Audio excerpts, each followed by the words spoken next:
بسم اللہ الرحمن الرحیم۔ السلام علیکم ناظرین۔ سینئر صحافی انکر پرسن جناب حامد میر صاحب کے مطابق ایک دفعہ پھر پاکستان اور افغانستان کے تعلقات میں تلخی پیدا ہو چکی ہے۔ یہ کوئی نئی بات نہیں ہے۔ 30 ستمبر 1947 کو افغانستان دنیا کا واحد ملک تھا جس نے اقوام متحدہ میں پاکستان کی رکنیت کی مخالفت کی، لیکن کچھ ہی دنوں کے بعد اس مخالفت سے دستبردار ہو گیا۔ جب بھی ان دونوں ہمسائے ممالک کے تعلقات خراب ہوتے ہیں تو کچھ لوگ پوری کوشش کرتے ہیں کہ دونوں کو ایک دوسرے سے لڑا دیا جائے، لیکن تمام تر سازشوں کے باوجود انہیں ایک دوسرے کے مد مقابل نہیں لایا جا سکا۔ یہ خاص کار کئی مرتبہ یاد دلا چکا ہے کہ شاعر مشرق علامہ اقبال نے افغانستان کو ایشیا کا دل قرار دیا تھا۔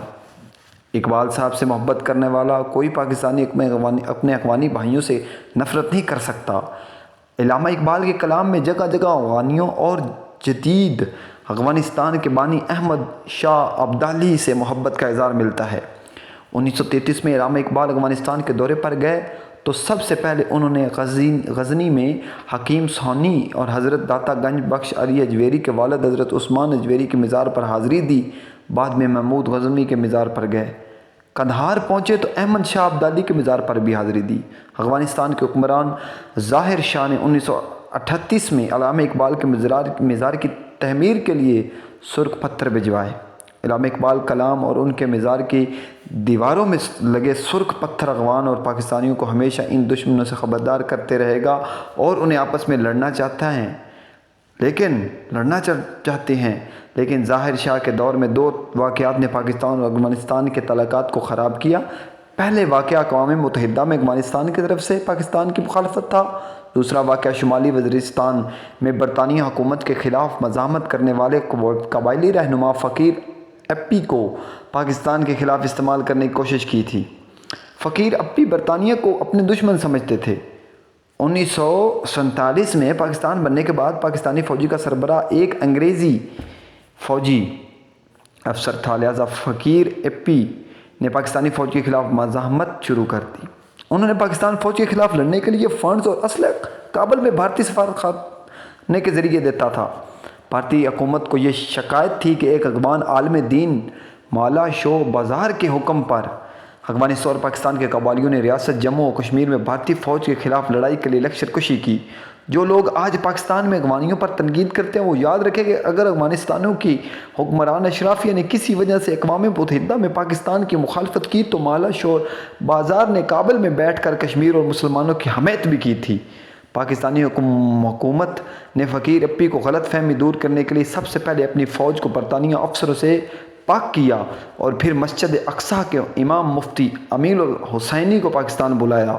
مفتی امین الحسینی 22 مارچ 1951 میں وہاں گئے اور کابل کی قیادت اور پاکستان حکومت میں معاملات کو طے کرایا۔ پھر وہ کابل بھی گئے اور ظاہر شاہ کو سمجھایا کہ پاکستان سے مت لڑو۔ جب مفتی اعظم فلسطین کی کوششوں سے پاکستان اور افغانستان میں تعلقات بہتر ہوئے تو 16 اکتوبر 1951 کو ایک افغان سید اکبر کے ذریعے پاکستان کے وزیراعظم لیاقت علی خان کو راولپنڈی میں قتل کروا دیا گیا۔ سید اکبر کا تعلق برطانوی انٹیلیجنس سے تھا اور شاید ہی اس لیے اس موقع واردار پر گرفتار کرنے کے بجائے ایک پولیس افسر قربان علی خان نے گولی مار دی۔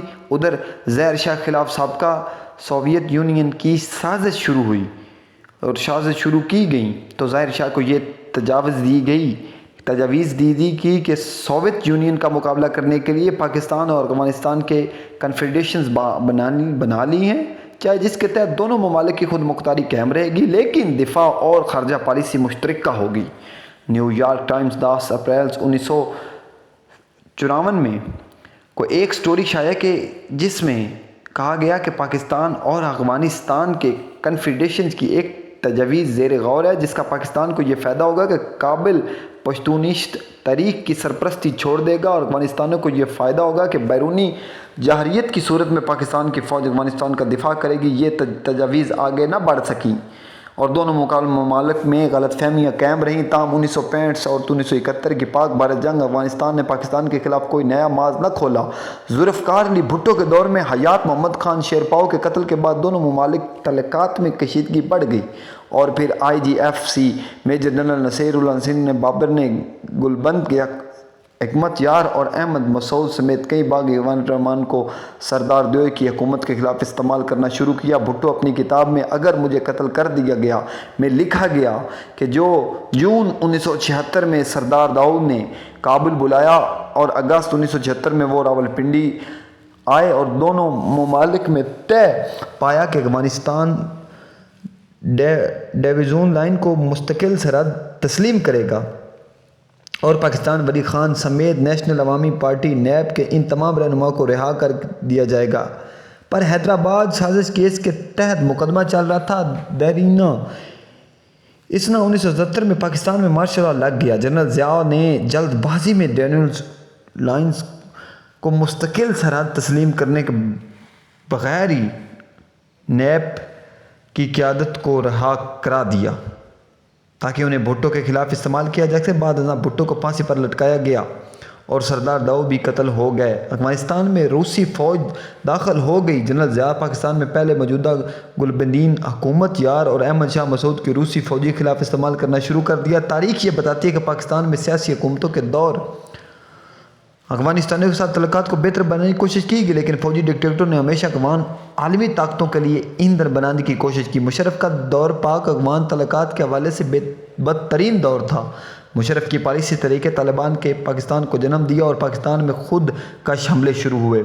موجودہ نگران حکومت نے اکتوبر 2023 میں غیر قانونی مہاجرین کو صرف 1 ماہ کے اندر پاکستان چھوڑنے کا حکم دیا۔ اس حکم نے پاکستان اور افغانستان میں بہت سی تلخیاں اور غلط فہمیاں پیدا کی۔ پاکستان میں قانون نافذ کرنے والے اداروں نے ان افغانیوں کو بھی خوب تنگ کیا جس کے پاس تمام دستاویز موجود تھیں۔ بظاہر افغان مہاجرین کو واپس بھیجنے کی وجہ یہی نظر آتی کہ مہاجرین میں موجودہ کچھ لوگ پاکستان کے اندر دہشت گردی میں ملوث ہیں اور بعض ایسے بھی ہیں جو بھارتی خفیہ اداروں کے ساتھ مل کر پاکستان میں ٹارگٹس کلنگ کر رہے ہیں، اور لیکن جس بھونڈے انداز میں صرف 1 ماہ کے اندر افغان مہاجرین کو واپس بھیجنے کی کوشش کی، اس نے دونوں ممالک کے مشترکہ دشمنوں کا کام آسان کیا اور وہ دونوں اطراف اختلافات کی آگ پر مزید تیل ڈال رہے ہیں۔ پاکستان اور افغانستان کو ایک دوسرے کی خود مختاری اور آزادی کا تحفظ کرنا چاہیے کیونکہ دونوں کی سلامتی ایک دوسرے کی سلامتی سے مشروط ہے۔